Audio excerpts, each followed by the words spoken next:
What if I told you?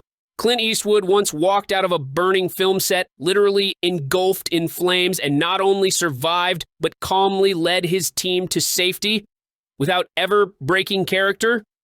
Yeah, that actually happened. And almost no one knows about it. See, when you think of Clint Eastwood, you probably picture the squint, the snarl, the slow, steady drawl of a man who doesn't flinch even when death's staring him down. But behind that icy glare is a real story. A terrifying, nearly fatal moment that changed how he made movies forever. Stick around, because this isn't just about a stunt gone wrong. It's about fire, fear, and the kind of real-life grit that makes movie legends feel human. And by the end of this story, you'll see Clint Eastwood in a way you've never seen him before. You ready? Let's roll back to the beginning. We're talking post-war America.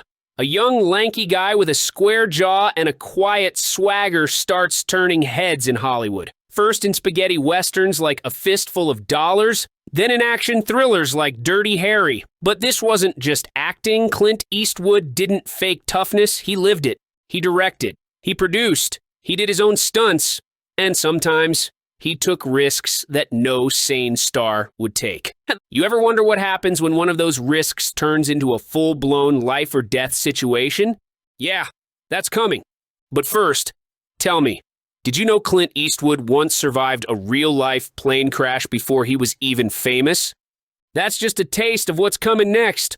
Long before the cowboy hat, long before the Oscars, Clint Eastwood was just another young man trying to make it in post-war California. But fate had other plans. In 1951, before he ever set foot on a film set, Clint Eastwood fell out of the sky. No, seriously.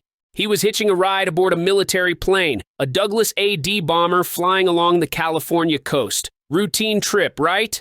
Until the engine failed. Suddenly, Clint found himself plummeting toward the Pacific Ocean. No parachute, no prep, just cold water, panic, and a decision.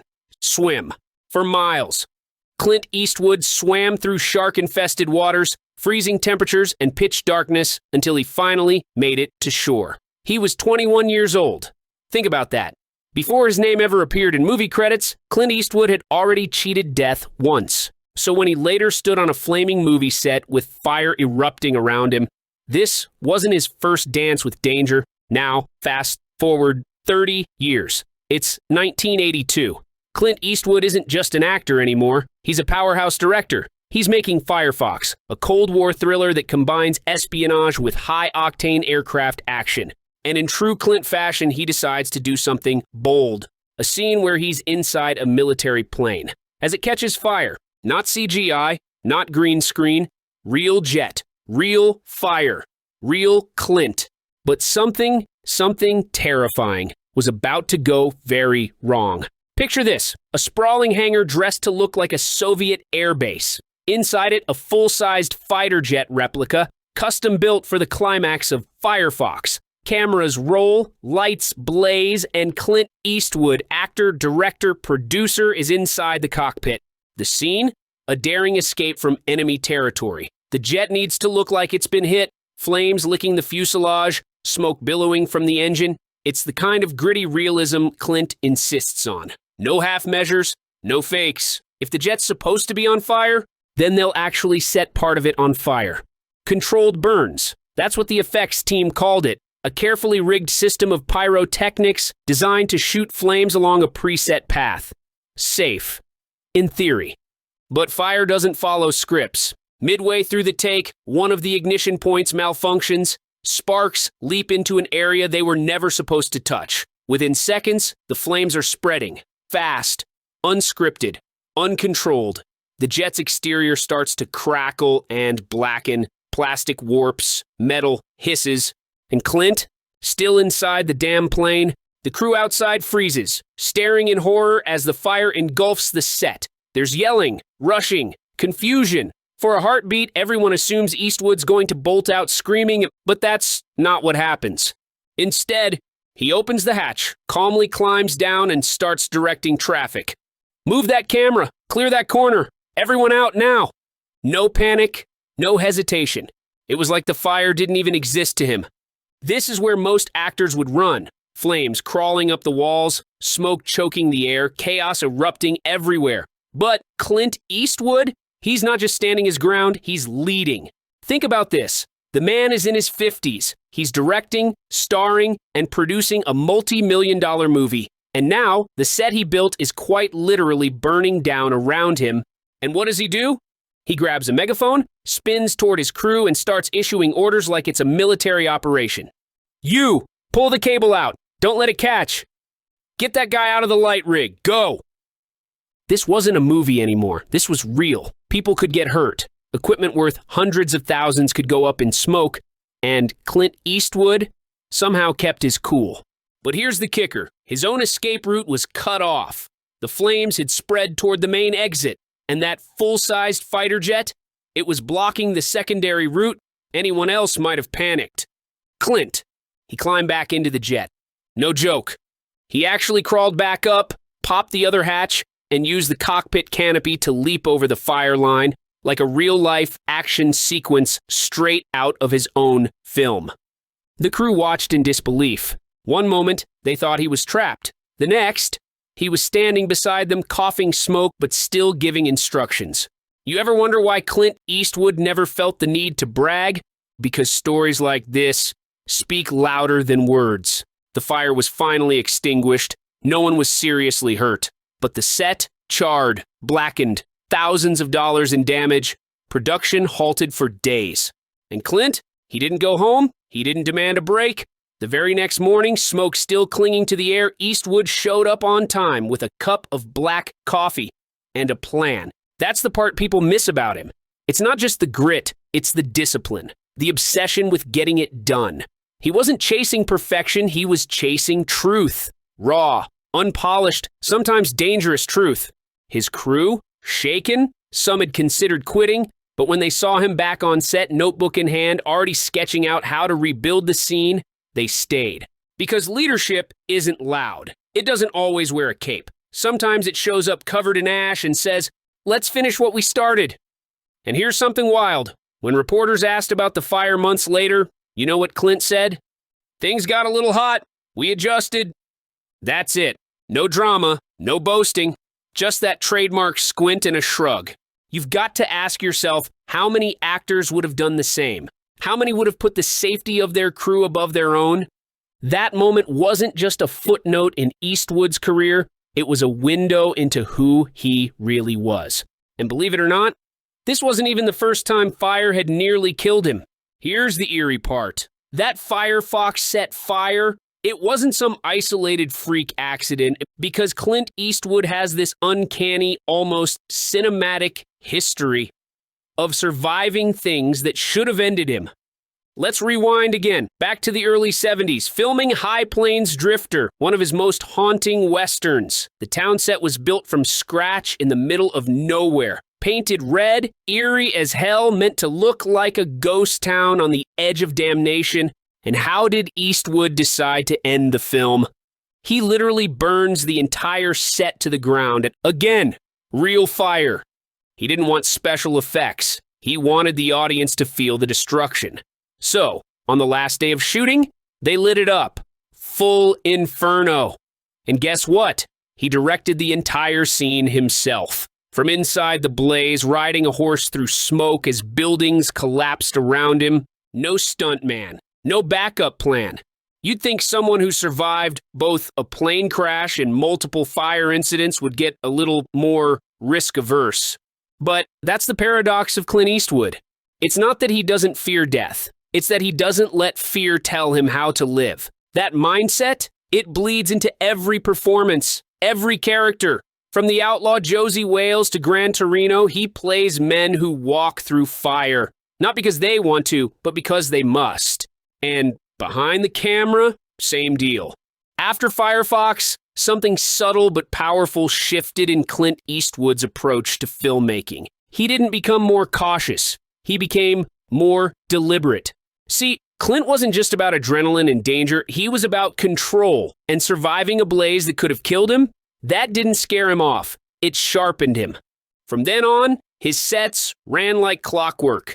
Minimal takes, maximum efficiency. He wasn't wasting time or risking lives without purpose. That fire had taught him every second on set counts. Every decision matters. You can see the shift in the films that followed. In Sudden Impact, the action is leaner, tighter, more grounded. In Pale Rider, the destruction is symbolic but still hits hard. And by the time he directed Unforgiven in 1992, 10 years after that Firefox fire, Clint wasn't just a tough guy. He was a master storyteller. He was making films about men haunted by violence, men who'd survived too much, seen too much, and couldn't go back. Sound familiar? Yeah, art imitating life. That's the Eastwood evolution. The fire didn't soften him, it refined him, burned away the excess, left only what mattered, and maybe, just maybe, it made him start asking different questions. Not, how cool can this look? But, what does this moment mean? Clint Eastwood never said it out loud, but you can see it. After the fire, something inside him cooled, hardened, deepened. He wasn't just playing heroes anymore. He was playing haunted men. Enter Unforgiven, a film about a retired killer dragged back into violence, a man trying to outrun his past, but knowing deep down it always catches up.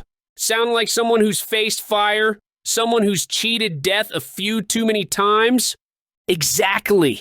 Unforgiven wasn't just a Western, it was Clint's eulogy for the genre. Grit without glory, violence without romance. It was messy, raw, and it won him the Academy Award for Best Director. But here's the thing, he shot that entire movie in under 40 days. No second takes unless absolutely necessary, minimal lighting setups, maximum trust in his crew. Because by then, Clint Eastwood wasn't just telling stories, he was living them. And the fire, it was still there. Not literal flames, but you could feel it in every frame. That burn to get it right. That edge of danger lurking just under the surface. And what's more, he wasn't doing it for the money. He wasn't doing it for fame. He was doing it because he had something to say. Most actors slow down after 60. Clint Eastwood, he hit the gas.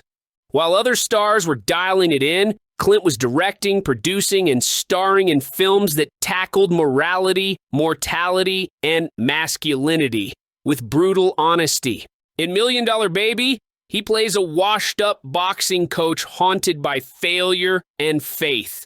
The film ends not with triumph, but with heartbreak. And Clint, he doesn't flinch from it. He leans in. By this point, his roles weren't about being bulletproof. They were about being broken, yet standing anyway. Men like Walt Kowalski in Gran Torino, racist, gruff, broken by the world, but still fighting to protect something bigger than himself. You ever notice that in his later films, Clint's characters are always alone, always carrying some invisible scar? That's not by accident. The man who survived a plane crash, who walked out of fire, who watched Hollywood rise and fall around him, had become a kind of cinematic monk, stripped down, focused, silent, unless there was something worth saying. And here's where it gets fascinating. Despite all the physical risk, the real danger Clint explored in his later years wasn't fire or bullets. It was vulnerability, grief, regret, responsibility. Who else in Hollywood was doing that at 70, 80, even 90 years old? Clint Eastwood was aging on camera, not hiding it, owning it. You don't walk through flames, literal or metaphorical, without scars.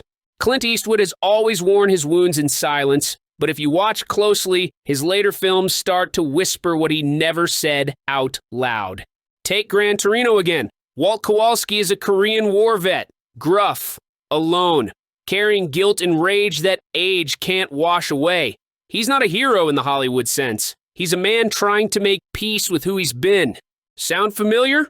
Now pair that with The Mule, where Clint plays an elderly drug courier estranged from his family. It's his most vulnerable role, a man who ran from his responsibilities chasing thrills only to realize the real fire was at home. The damage he did wasn't from violence, it was from absence.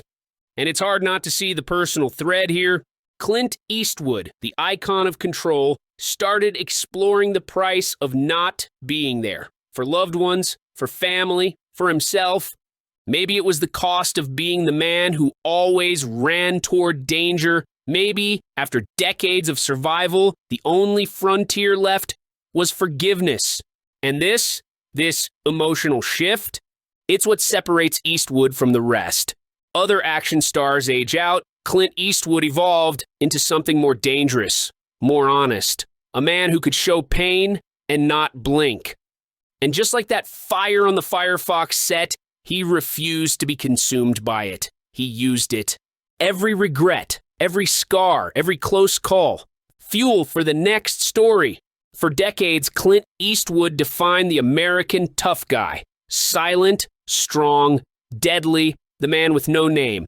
But in his later years, he did something radical. He redefined what strength really looks like. See, most tough guy roles in Hollywood are one-dimensional. Beat the bad guy, walk away unscathed. But Eastwood flipped that on its head.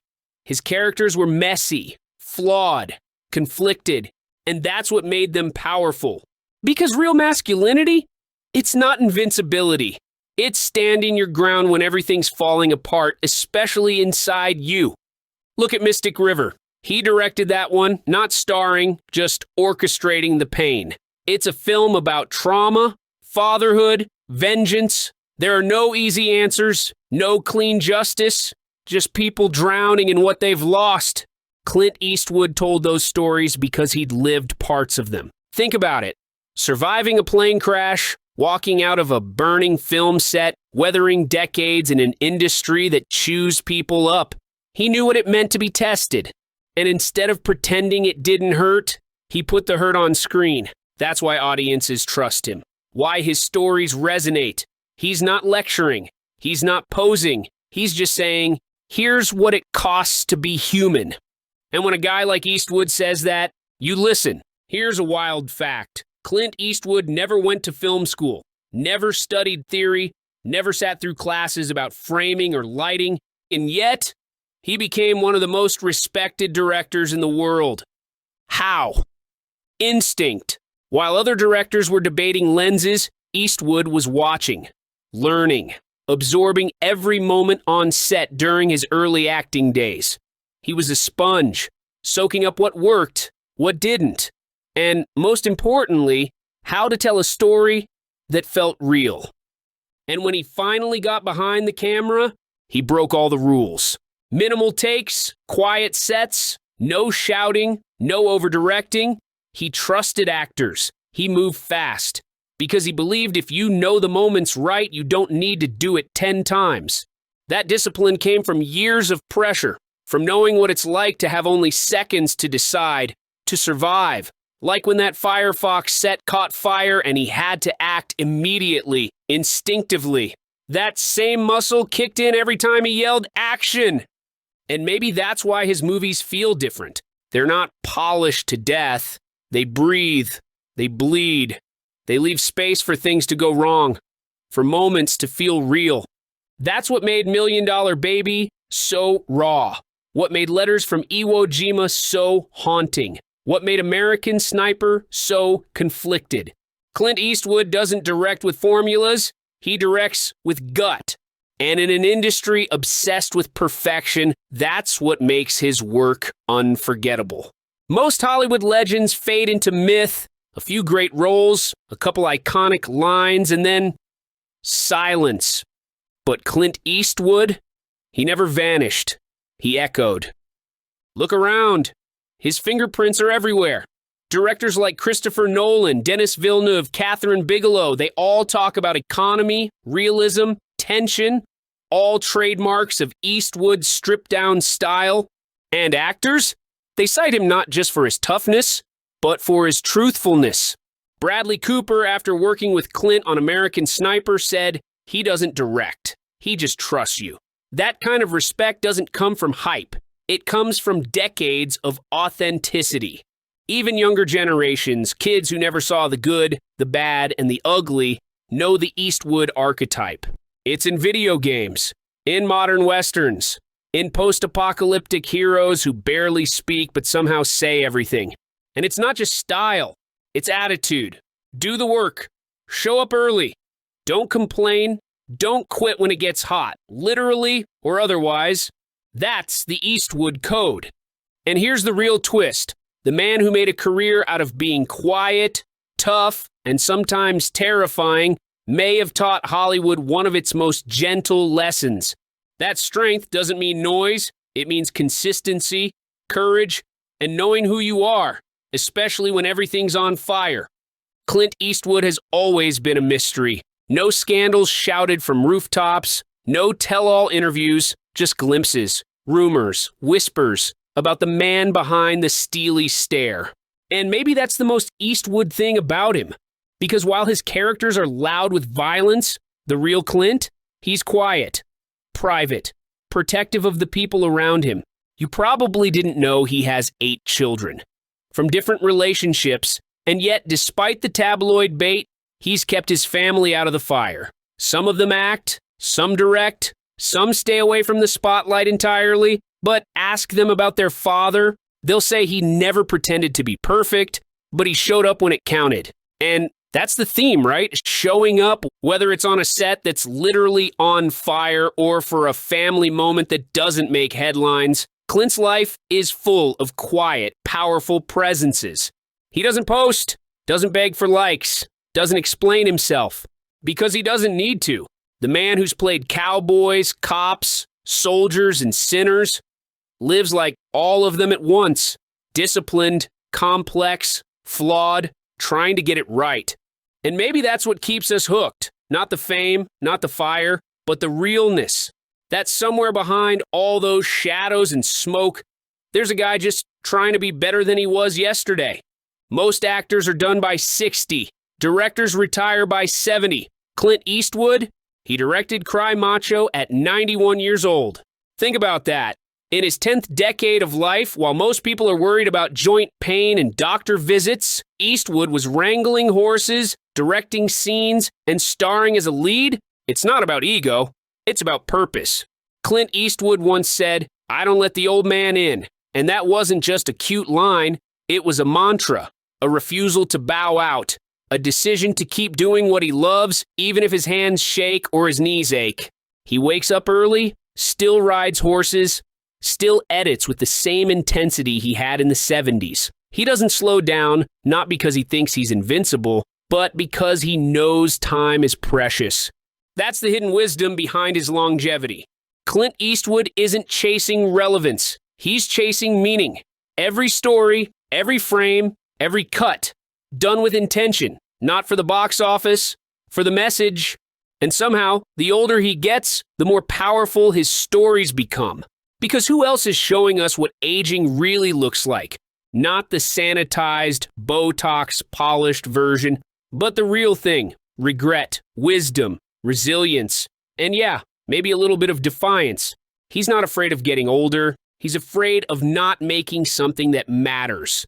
Clint Eastwood never wrote a manifesto, never lectured on motivation, but if you trace his life through war, fire, fame, and fatherhood, you'll find a silent set of rules. Let's call it the Eastwood Code. Rule 1, show up early. On every set, Clint is the first to arrive. Doesn't matter if he's the star or the director, he believes in being ready. No fanfare, no excuses, just get there, do the work. Rule 2, speak less, do more. Whether it's an interview or a movie scene, Eastwood lets actions do the talking. His characters rarely monologue, but they leave an impact. Why? Because what they do matters. Rule 3, trust your gut. He doesn't overthink, doesn't storyboard everything. He walks on set, feels the moment, and pulls the trigger. That instinct, it's the same one that helped him survive a crashing plane and a burning set. Rule 4, stay calm in chaos. When things go wrong, and they always do, Clint doesn't panic. He leads. Cool, clear, in control. Just like he did in the flames of Firefox. Rule 5, finish what you start. Always. Whether it's a tough shoot, a broken set, or a fractured family. Eastwood doesn't run from the mess. He leans in, fixes it, ends it with dignity. And maybe the biggest one? Own your flaws. Clint's never claimed to be perfect. In fact, his best roles are about broken men trying to do one last thing right. That's where the power is. Not in perfection, but in persistence. You follow these rules, you won't just survive Hollywood. You'll survive life.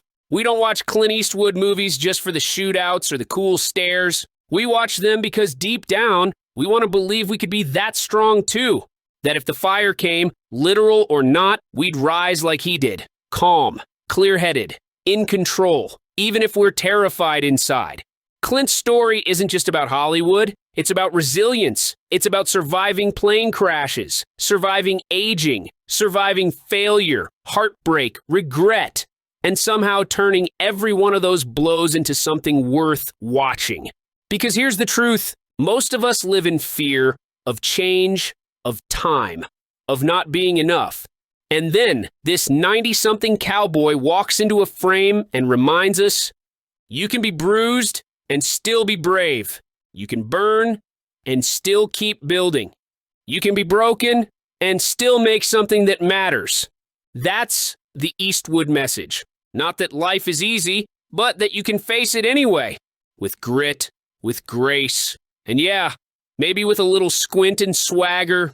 Here's the twist. For all the talk of fire, grit, and guns, Clint Eastwood's greatest legacy? Empathy. That's right. Behind the squint, beneath the violence, Clint's most enduring gift is his ability to show us the complexity of people. Not heroes, not villains, just humans. He's given us hitmen with regrets, soldiers with scars, racists who change, fathers who fail and still try again. And that's what makes him timeless. Because the world doesn't need more superheroes. It needs stories about what it's like to be flawed and keep going. He could have stayed the man with no name forever, but he chose to evolve, to grow, to age honestly, to risk looking weak in order to tell the truth. And the truth is, bravery isn't the absence of fear. It's standing in the flames and choosing to walk forward anyway. So when we talk about Clint Eastwood surviving that burning set on Firefox, that wasn't just a cool stunt. That was a man living his values. Calm in crisis, focused under fire, leading with steadiness when others froze.